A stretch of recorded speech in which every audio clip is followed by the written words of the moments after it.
할렐루야. 반갑습니다. 요즘 여러분 성경 좀 읽어보시나요?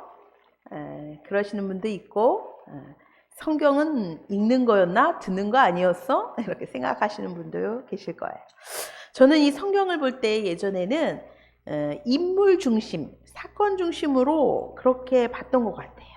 그래서 믿음이 있는 사람들을 보면 야 대단하다, 훌륭하다, 어쩜 저럴 수 있을까, 나도 참 본받고 싶다, 이런 생각을 했어요. 그죠? 특히 아브라함, 하나님 앞에 이삭을 바치는 그 창세기 22장을 보면 야 어떻게 아들을 바칠 수 있나? 와, 저 믿음 진짜 대단하다. 그죠? 또 뭐 요셉, 제가 제일 좋아하는 요셉을 보면 야 자기를 팔아먹은 그 형들을, 가족을 저렇게 용서하다니, 와, 그 성품이 참 대단하다, 이렇게 느꼈던 것 같습니다. 그렇죠? 또한 성경에 이렇게 믿음 좋은 사람만 있지는 않아요. 나쁜 사람들도 많습니다. 악하고 순종하지 않은 사람들을 보면 여러분 어떤 생각이 드세요? 특별히 이스라엘 백성들이 하나님의 은혜로 애굽을 탈출해서 광야에서 들어가는 그 여정 가운데 계속 끊임없이 불평하고 원망하고, 그쵸? 우상을 섬기고 이런 모습을 보면 야 진짜 너무하다, 너무해. 근데 인간이 이럴 수 있냐? 정말 한심하다 하면서 막 어쩔 때는 진짜 마음이 답답하고, 야 이럴 수는 없어, 그렇게 느꼈던 것 같습니다. 그런데 이제는 제가 목회자가 되고 성경을 이렇게 깊이 묵상하다 보니까 느껴지는 것은 뭐냐?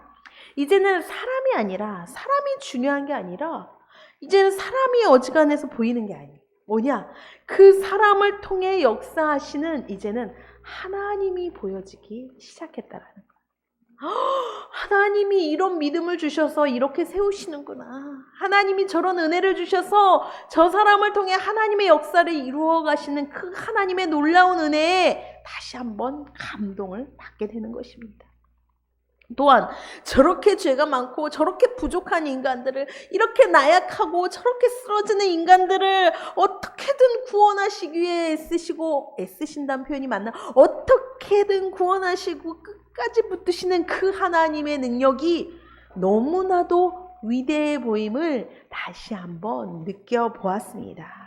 그렇지 않습니까? 네. 여러분, 우리가 그래서 이제는 우리가 바라보는 이 관점을 조금 달리 해야 될 때가 있어요. 구약을 여러분 읽잖아요. 성경은 구약, 신약으로 되신 거 아시죠? 구약을 읽을 때 여러분은 딱 한 가지만 기억해야 돼요. 야, 하나님의 위대하심, 야, 하나님의 전능하심을 봐야 될 줄 믿습니다. 그럼 신약을 읽을 때는 어떻게 하냐? 신약을 볼 때는 예수님이 나오죠.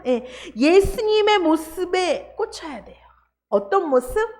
예수님이 우리 인간을 사랑하시고 지극히 사랑하시는 그 사랑하심에 눈여겨봐야 합니다. 그래서 어떻게 돼요? 거기서 끝나는 것이 아니라 현재 그럼 나는 어떻게 살아야 할까? 이 말씀을 나는 어떻게 적용해야 할까? 거기까지 끌고 와야 되겠지요. 그런데 많은 사람들이 이 구약을 설교할 때 예수님의 이야기는 하지 않습니다. 그렇지 않습니까? 예수님 없으니까. 그리고 막 그 성경 인물과 사건을 막 얘기하면서 야 우리 이렇게 따라가야 된다, 본받아야 한다. 그게 과연 인간의 힘으로 될까요? 하나님께 순종하는 모습, 헌신하는 모습, 기도하는 모습, 이게 단순히 본받읍시다 해서 될 일인가요? 그렇지 않더라고요. 사람은요 그렇게 쉽게 바뀌지 않습니다. 하루아침에 변하지 않습니다. 눈앞에 정말 모범적이고 정말로 훌륭한 사람이 보여진다 해도 내가 그 사람을 그대로 따라가기는 참으로 어려운 일입니다. 그렇지 않습니까? 그래서 우리는요 구약을 보던 신약을 보던 그 속에 계속 예수 그리스도가 드러나도록 만드는 것이 바로 우리 설교자의 역할입니다. 그렇지 않고 그냥 그 사건과 그 인물에 머물러서 계속 얘기하고 말씀을 증거하다 보면 이거는 윤리 강령이 되는 것이고요, 인문학 강의가 되는 것이고, 또한 개인의 간증이 되는 것밖에 안 된다라는 거예요. 자, 그러면 오늘은 시편이에요. 시편은 구약입니까? 신약입니까?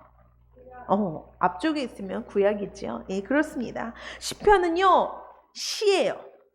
자, 시를 썼다, 노래를 지었다, 가사를 쓴 거예요. 이건 뭐냐? 그렇죠. 고난 중에, 고통 중에 부르짖는 그런 내용.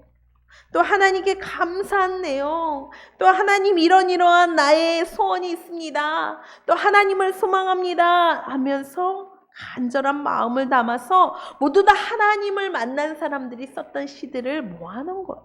그렇죠? 특별히 오늘 읽은 우리가 함께 살펴본 126편은요, 감사의 시라고도 하기도 하고 또 소망의 시의 내용의 메시지를 담고 있습니다. 자, 아까 제가 말씀드렸죠. 기억을 하시나? 제가 질문을 할게요. 구약 성경을 읽을 때 가장 중요한 관점이 뭐라고요?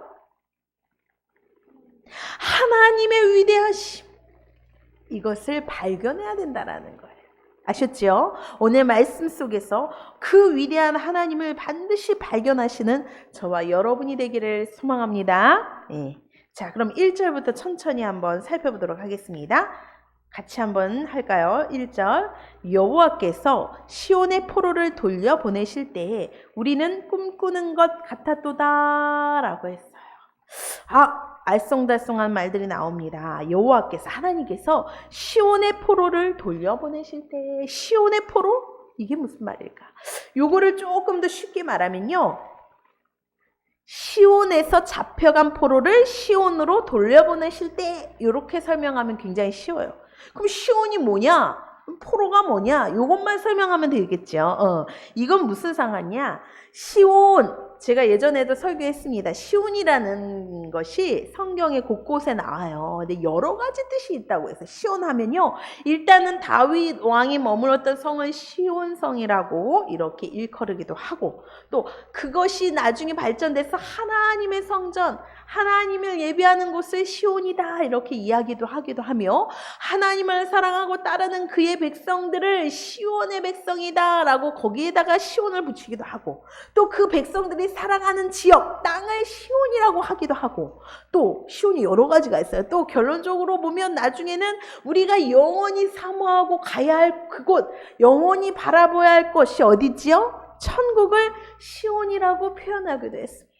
시온이 많아요. 그죠? 그런데 여기서 시온은 뭘까요?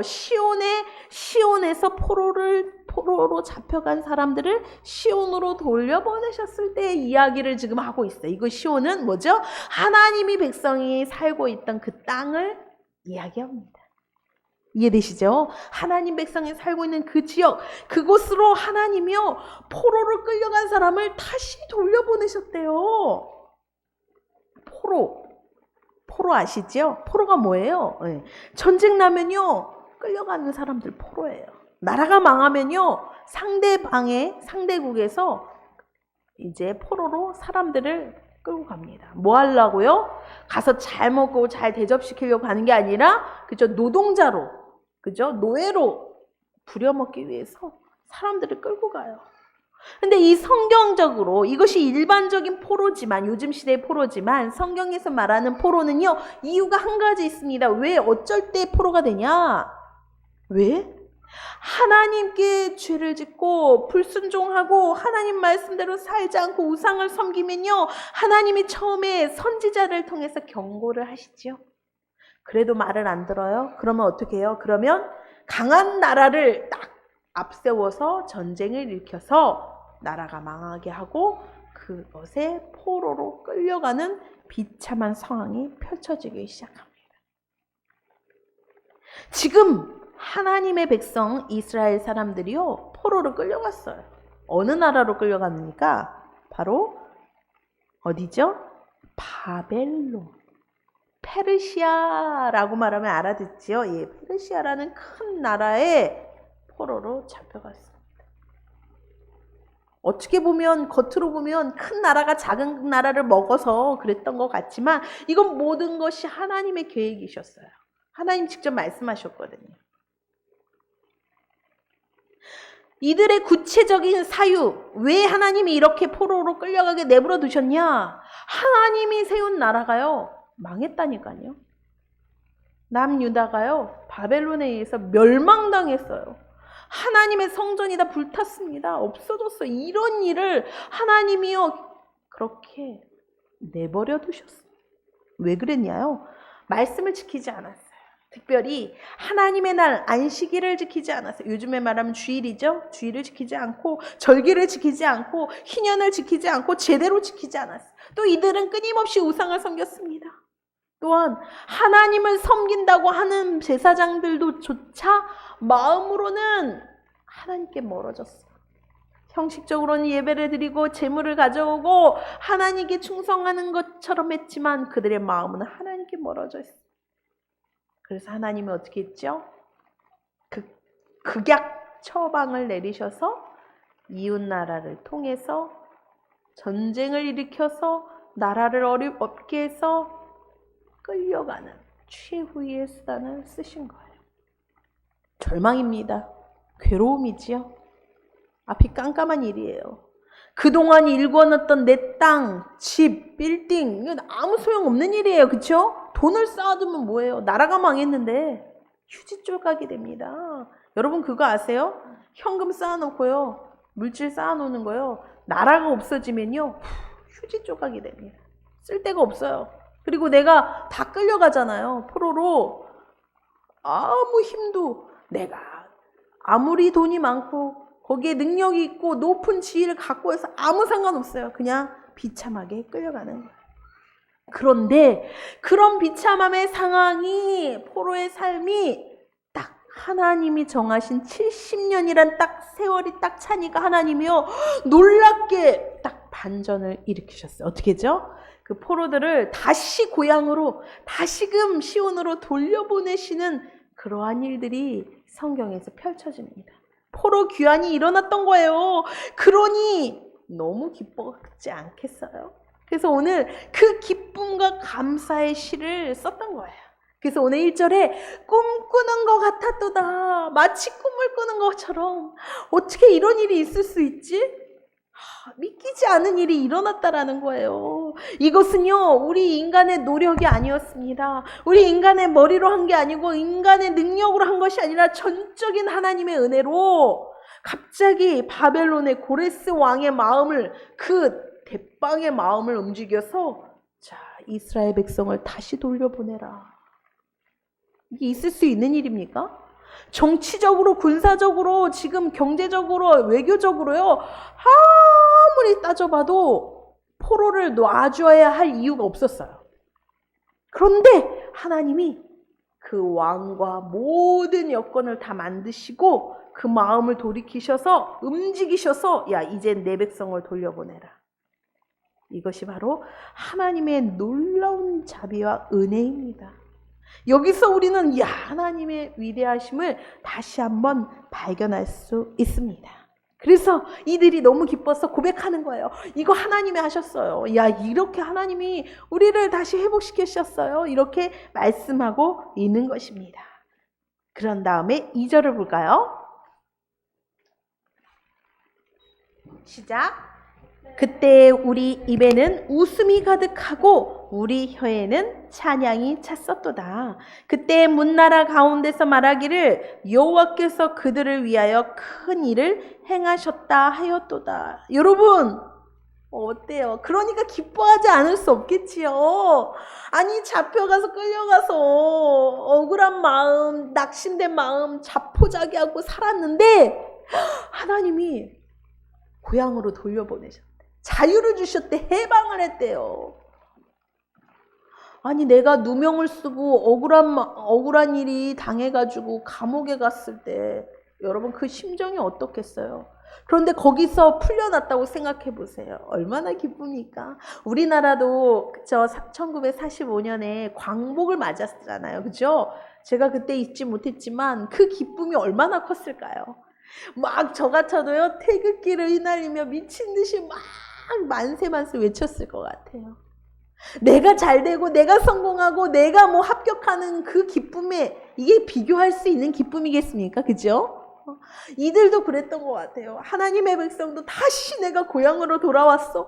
다시 자유를 얻고 와 우리 다시금 이젠 살았네. 이젠 이젠 살아내 하면서 얼마나 기뻐했겠어요. 그러니까 막 찬양이 절로 나온 거예요. 하나님을 감사하는 내용이 막 이렇게 절로 나온 거예요. 그러면서 야, 문 나라 가운데 말하기를 여호와께서, 그러니까 세상 사람들도요, 우리만 이렇게 기뻐하고 야, 우리만 하나님을 인정한 게 아니라 믿지 않는 사람들도 야, 저거 보니까 이스라엘이 한 게 아니네, 쟤네들이 한 게 아니야, 하나님이 하신 거네, 이렇게 다들 이야기하고 있었다라는 거예요. 그렇지 않습니까? 이렇게 해방을 맞고 포로에서 돌아오는 일은 어떤 한 개인의 능력으로 되지 않아요. 잘난 사람 하나 있다고 이게 되는 것이 아니잖아요. 이거는 진짜 하나님이 하셨어. 믿지 않는 사람들까지도 이렇게 부르짖으면서 하나님을 높이고 인정하셨다는 그런 내용이 2절에 담고 있는 것입니다. 자, 3절 볼까요? 여호와께서 우리를 위하여 큰 일을 행하셨으니 우리는 기쁘도다. 그러므로 우리는요, 기쁘다라는 거예요. 우리가 세상 살면서요, 뭐 우울하고 슬픈 일만 있겠습니까? 때론 기쁜 일도 가만히 떠올려 보세요. 있었어요. 그죠? 처음 집을 장만하고 아파트에 들어갔을 때 여러분 그 기쁨 아십니까? 제가 30대 때 그 좋은 아파트, 신축된 아파트에 딱 들어갈 때가 있었어요. 하나님의 은혜로. 딱 들어갔는데 이야, 넓은 38평이었던 것 같아요. 그 좁은 데에서 오래된 빌라 다 쓰러져가고 비 새는 빌라에서 살다가 그런 집에 딱 들어가서 이제 내 집이다 해서 딱 살았을 때요, 그 마음이 얼마나 기쁜지 상상이 되시죠? 그런데 너무 기뻐가지고 막 방방 뛰었어요. 그런데 하룻밤 자니까요, 방방 뛰었을까요? 안 뛰었어요. 그게 안 되더라고. 그리고 일주일이 지나고 한 달쯤 되니까요, 이제 아무 느낌도 없이 집에 싹 들어가더라고요. 그 기쁨이 오래 가지 않아요. 한 달도 안 가요. 정말 그렇습니다. 이 세상에서 만약에 대학을 합격했을 때 저도요, 엄청 감사한 거는 재수라는 걸 하지 않고 단번에 합격을 했어요. 대학을. 그것도 서울에 있는 대학을 제가 들어갔어요. 얼마나 기뻤겠어요. 우리 때는요, 이게 전화로 확인을 했었어요. 아니면 이렇게 큰 대자보에 붙였어요. 옛날이죠. 나 때는 이렇게 막 큰 전지에다가 몇 번 학번 누구누구 허진이 뭐 합격 뭐 불합격 이게 쫙 써 있는데, 저는 그 다음 시대라서 전화로 확인할 수가 있었어요. 근데 이 전화를 이렇게 대학을 합격했나 하면서 이 전화를 하는데 손이 너무 떨리는 거예요. 근데 옆에 친구가 야, 해봐. 야, 나 못하겠어. 좀 네가 해봐. 막 가슴이 얼마나 두근두근 하는지. 왜? 축하합니다. 합격입니다. 하면 다행인데 혹시라도 불합격입니다 하면 어떡해요. 막 너무 떨리는 거야. 그래서 띠디디 전화를 걸어가지고 제가 친구한테 바꿔줬어. 너무 떨리니까. 그러니까 친구가 표정이 어떻게 해요? 밝아지는 거야. 그러면서 나한테 야, 떨어졌대. 근데 표정은 웃고 있어. 뭐예요? 나를 놀리려고. 합격했다. 그래서 내가 다시 한번 듣고 싶어서 반복 누르는 게 있거든요. 합격입니다. 뭐 2038 허진이, 제가 그때부터 2038이었어요. 2038 허진이 합격입니다. 너무 좋아서 막 뛰었어요. 그런데 오래가지 않더라. 세상에서는 이렇게 기뻐서 뛸 일이 가끔씩 있습니다. 자녀를 낳았을 때도 기쁜 일이잖아요. 그치요? 그런데 그 기쁨은 오래가지가 않아요. 시간이 지나면요, 자식 낳았을 때 되게 기쁘잖아요. 그치요, 성도님? 그런데 키우고 조금 더 키우다 보서 그 내가 낳은 아이가 나를 반항하고 나를 공격할 때 어때요? 기쁘나요? 즐겁나요? 웃음이 나오나요? 아니지요. 그렇습니다. 세상에 주는 기쁨은요, 오래가지가 않아요. 유통기간이 짧아요. 그런데 하나님 안에서 이 누리는 기쁨은요, 여러분, 유통기간이 없습니다. 엄청난 기쁨입니다. 세상에 줄 수 없는 기쁨에 가득 찹니다. 그 기쁨을 저는 여러분이 맛보시길 원합니다. 하나님이 주시는 기쁨. 주 안에 있을 때의 기쁨, 주님이 주시는 믿음의 기쁨, 확신의 기쁨, 천국의 기쁨, 말씀의 기쁨을, 기도할 때 그 기쁨을 맛보는 저와 여러분이 되기를 소망합니다. 아멘. 4절입니다. 같이 할까요? 시작.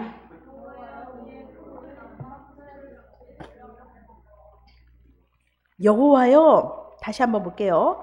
우리의 포로를 남방 시내들 같이 돌려보내소서. 여기 좀 이상한 말이 나와요. 지금까지 3절까지 너무 기쁘고 감사하다고 했는데 갑자기 4절에 이거 웬 뚱땅지 같은 말입니까? 여호와여, 우리의 포로를 돌려보내주세요. 뭐예요? 아직 안 돌아온 거예요? 무슨 말이죠? 오해하시면 안 됩니다. 이거는요 뭐냐? 포로가 다시 이스라엘 예루살렘으로 이렇게 다시 돌아왔을 때 한꺼번에 자 갑시다 우르르 몰려온 게 아니에요. 1차로 온 무리가 있었고 2차, 3차까지가 있었어요. 그런데 원하는 자, 가고 싶은 자만 갈 수 있는 거예요. 고향으로 돌아갈 때 그곳에 사모하고 가고 싶은 자만 가게 되어 있어요. 원하는 자만 접수를 받았어요. 다 간 게 아니었어요.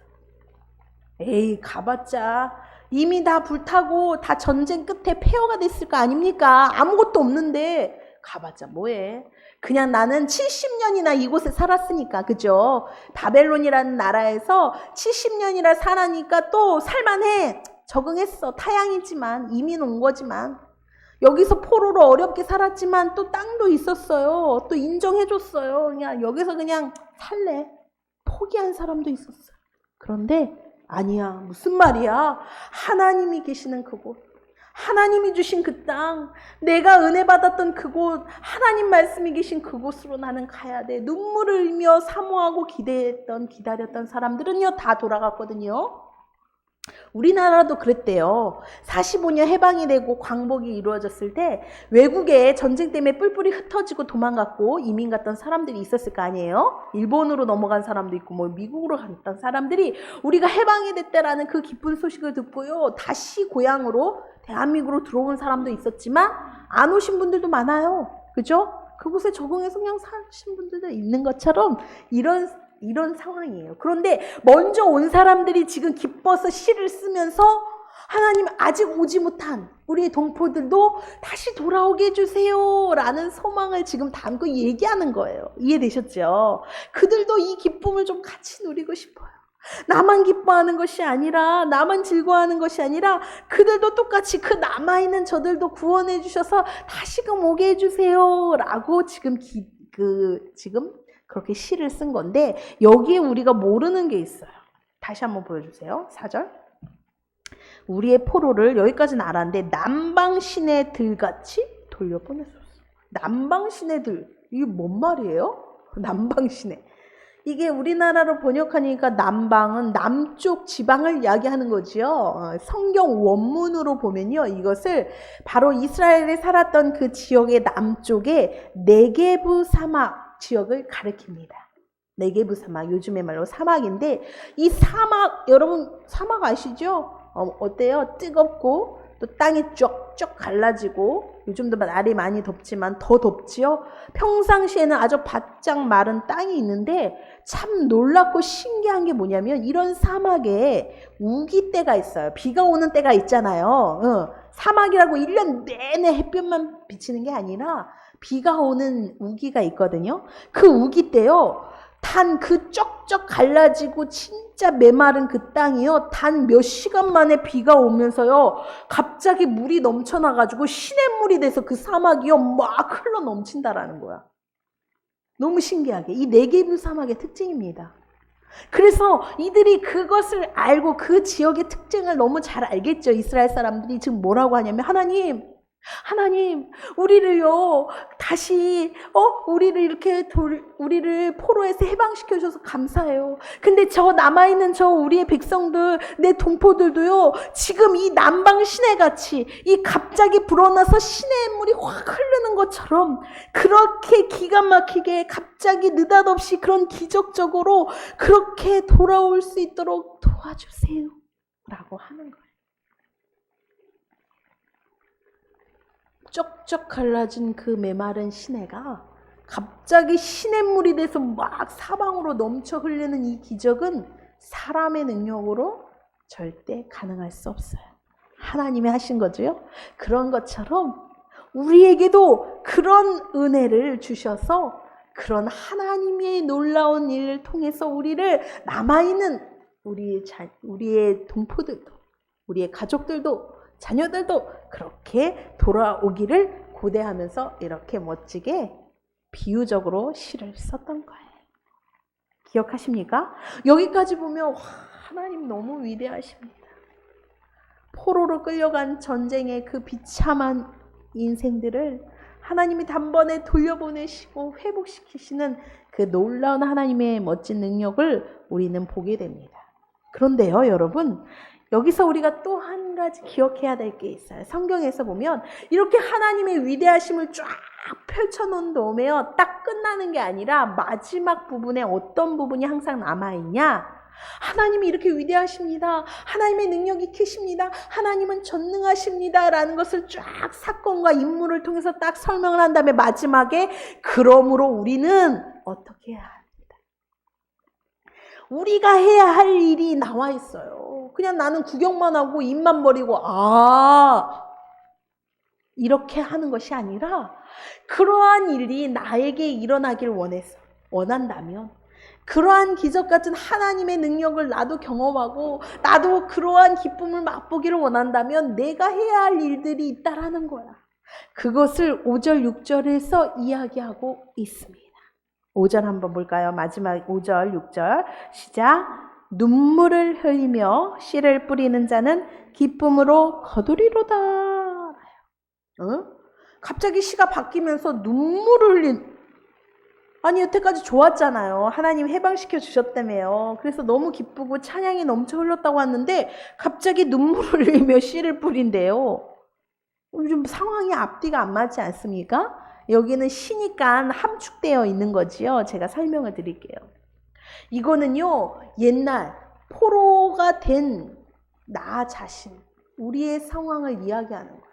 돌아오기 이전 하나님의 집으로, 하나님의 성전으로, 하나님의 은혜의 품으로 돌아오기 전에 나의 상태는 어땠냐? 어떻겠어요? 포로로 잡혀갔을 때 맨날 눈물을 흘렸다는 거야. 매일매일 울었다는 거야. 그렇겠죠. 얼마나 서글프겠어요. 나라가 망했는데 내 인생이 어떻게 될지도 모르고 내 미래가 깜깜해. 어떻게 살아가야 될지 절망적인 상황에서 어떻게 했어요? 매일 눈물로 밤을 지샜다는 거예요. 울었다는 거. 근데 울고만 있는 게 아니라 어떻게 해요? 눈물을 흘리며 뭐를 했대요? 씨를 뿌렸대요. 씨를 뿌리는 거. 그 씨 뭐예요? 씨앗 있죠? 그 씨입니다. 농사 지을 때 씨앗 뿌리는 거 아시죠? 씨를 뿌려. 물론 모종을 심기도 하지만 옛날에는 씨앗을 뿌렸어요. 근데 울면서 에라 모르겠다.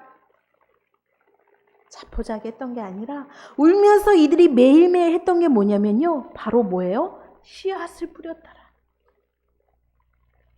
이건 뭐예요? 울고만 있고 극단적 선택을 했어. 야, 다 끝내버려. 야, 내 인생 끝났어. 이게 아니라 울면서 씨를 뿌렸다라는 거예요. 근데 여기서 씨를 뿌렸다라는 것을 원문으로 보니까요. 곡식 창고에 들어가서 씨 주머니를 메고 나왔다라고 원래는 그렇게 표현이 되어 있습니다. 씨 주머니, 큰 주머니를 메고 나와야 돼요. 매일 곡식 그 창고에 가서 포로지만 이들이 노동을 했어요. 농사를 지었어요. 일을 했어요. 그런데 이 곡식 창고에 가서 씨 주머니를 메고 막 날마다 이것을 해야 돼. 늘 반복되고 얼마나 고된 일입니까? 농사 지어보셨나요? 저는 뭐 도시에만 살아서 농사 지을 일이 없었는데 이 농사 하시는 분들이 진짜 대단한 겁니다.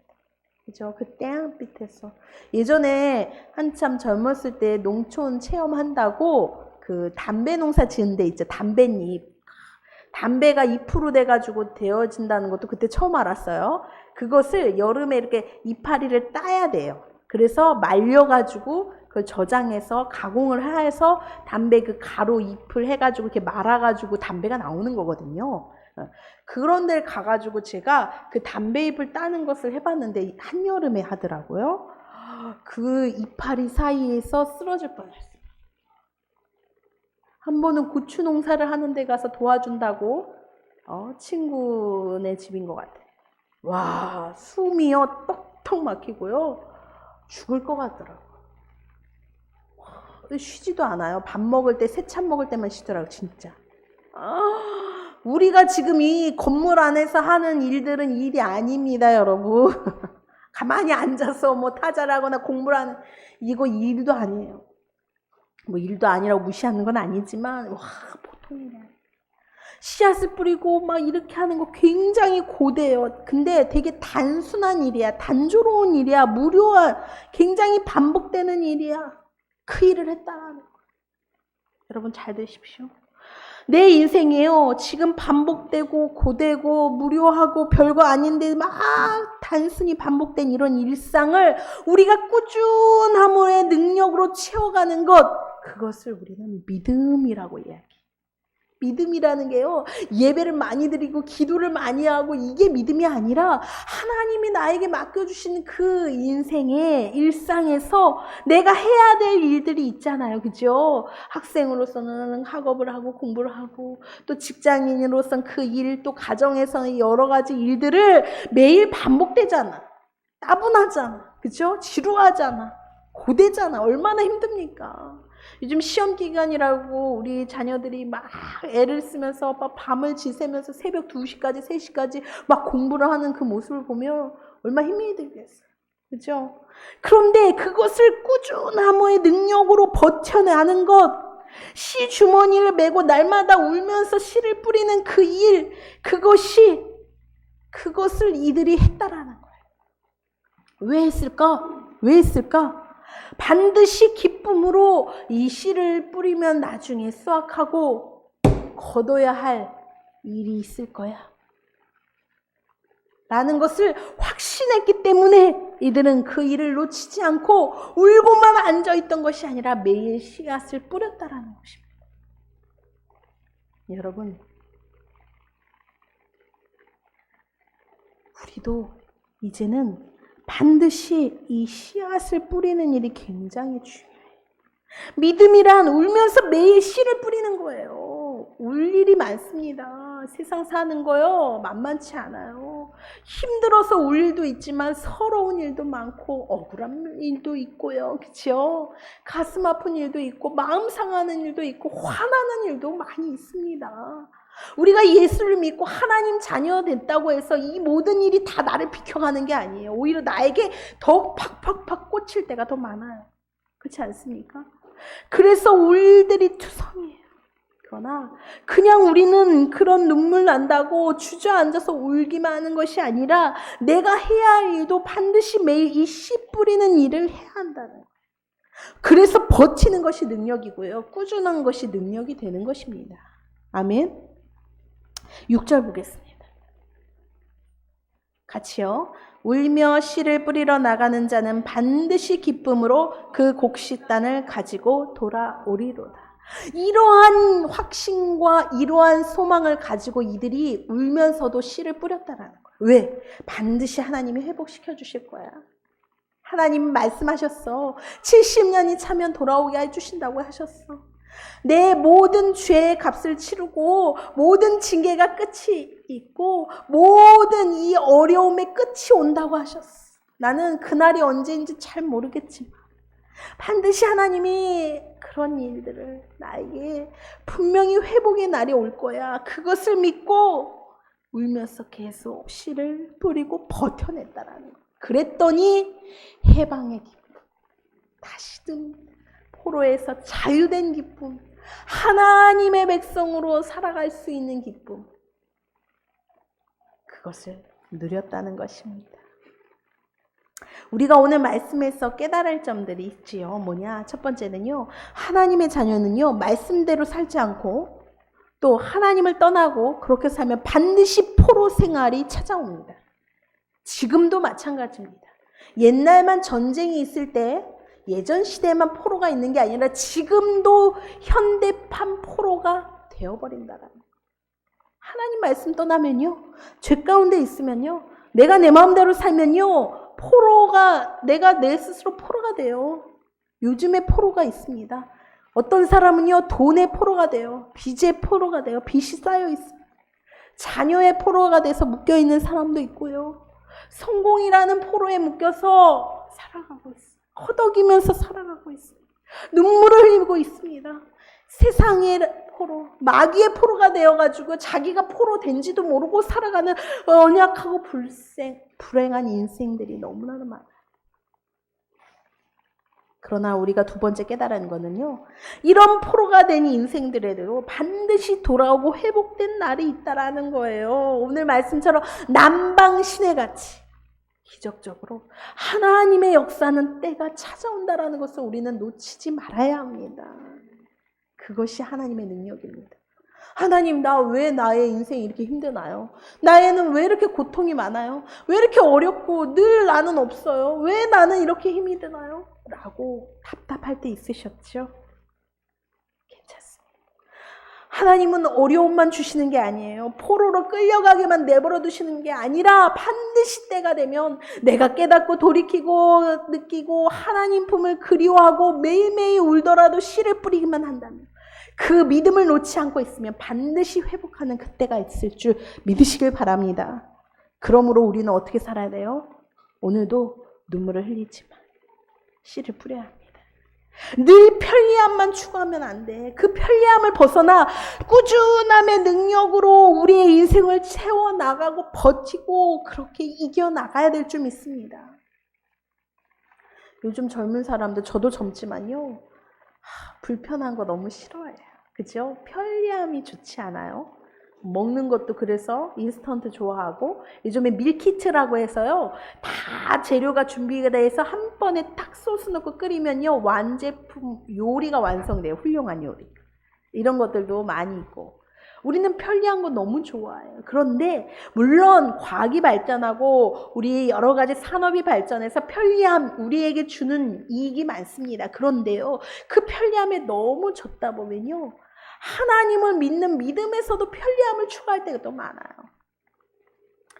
내가 뭐 주일에 이렇게 막 씻고 막 차려입고 막 불편하게 막 굳이 막 땀을 흘리며 걸어서 차를 타고 복잡하게 교회까지 가서 예배를 드려야 돼?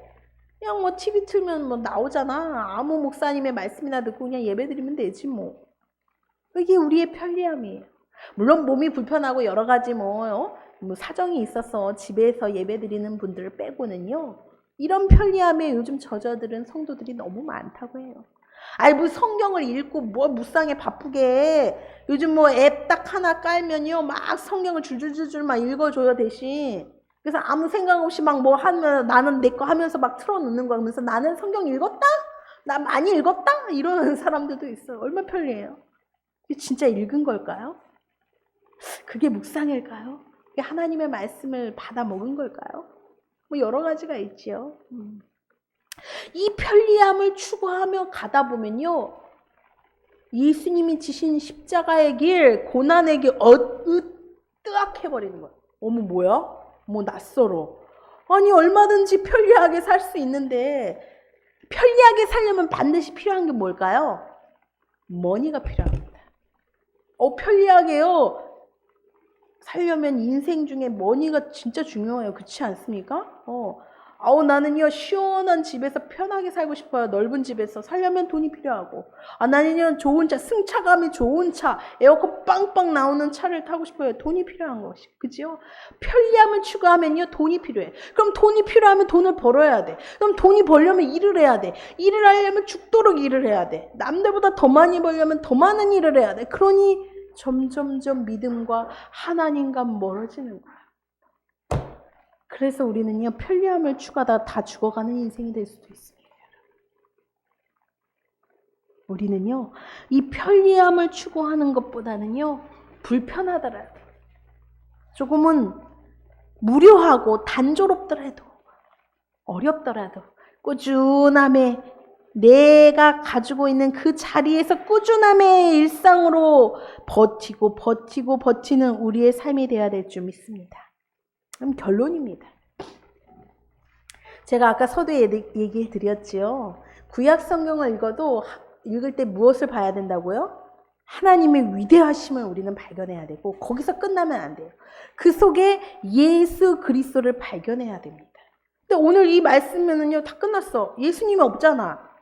예수님 없잖아요. 그죠? 없는데 어떡하죠? 왜 없습니까? 잘 들어보십시오. 우리는요 이 세상과 하나님을 모를 때는 마귀의 포로가 돼가지고 그렇게 끌려다니면서 살았어요. 비참하게 살았어요. 그런 나를 구원하기 위해서 예수님이 오셨어요. 그래서 내가 지었던 모든 죄의 값을 치르기 위해서 대신 십자가에 죽으셨어요. 이제는 그 은혜로요 우리는 다시 살아난 거예요. 새 생명을 얻었습니다. 아멘. 그래서 우리는 이제는요 천국을 바라보면서 우리는 또 이제는 씨를 뿌려야 돼. 어떤 씨를 뿌려야 돼요? 이제는 기도의 씨를 뿌리고 전도의 씨를 뿌리고 사랑의 씨를 뿌리고 기도의 씨를 뿌리고 이 씨는 이 땅에서는 거둘 수 있는 게 아니에요. 농사 지을 때 씨는요 봄에 뿌리면 가을에 거둬서 이익이 되고 그게 나의 돈이 되고 물질이 되고 그죠? 양식이 되지만 우리가 믿음으로 뿌리는 이 땅의 씨앗은 당장 이 땅에서 거둘 수 없는 거예요. 그래서 우리가 가난할 수밖에 없고요. 그래서 우리가 외로울 수밖에 없고 우리가 서러울 수밖에 없어요. 그러나 우리는 그것을 언제 거두죠? 기쁨으로 반드시 거두죠. 바로 천국에서 거두는 씨앗입니다. 아멘. 그래서 우리는 그 은혜와 그 사랑을 감사해서 오늘도 씨를 뿌려야 한다는 거예요. 여러분, 울며 주저앉고 낙심하고 있을 때가 아닙니다. 오늘도 우리는 이 말씀처럼요 눈물을 흘리더라도 반드시 해야 할 일은 씨를 뿌리는 일. 씨를 뿌린다는 것 당장 밖에 나가서 다 농사 지으라는 것 아니지요? 나에게 주어진 일, 나에게 주어진 상황 가운데 매일 반복되고 무료하고 지루하고 고된 일이지만 꾸준함의 능력으로 매일매일 기도하는 거예요. 매일매일 또 학업을 열심히 하고 일을 또 하고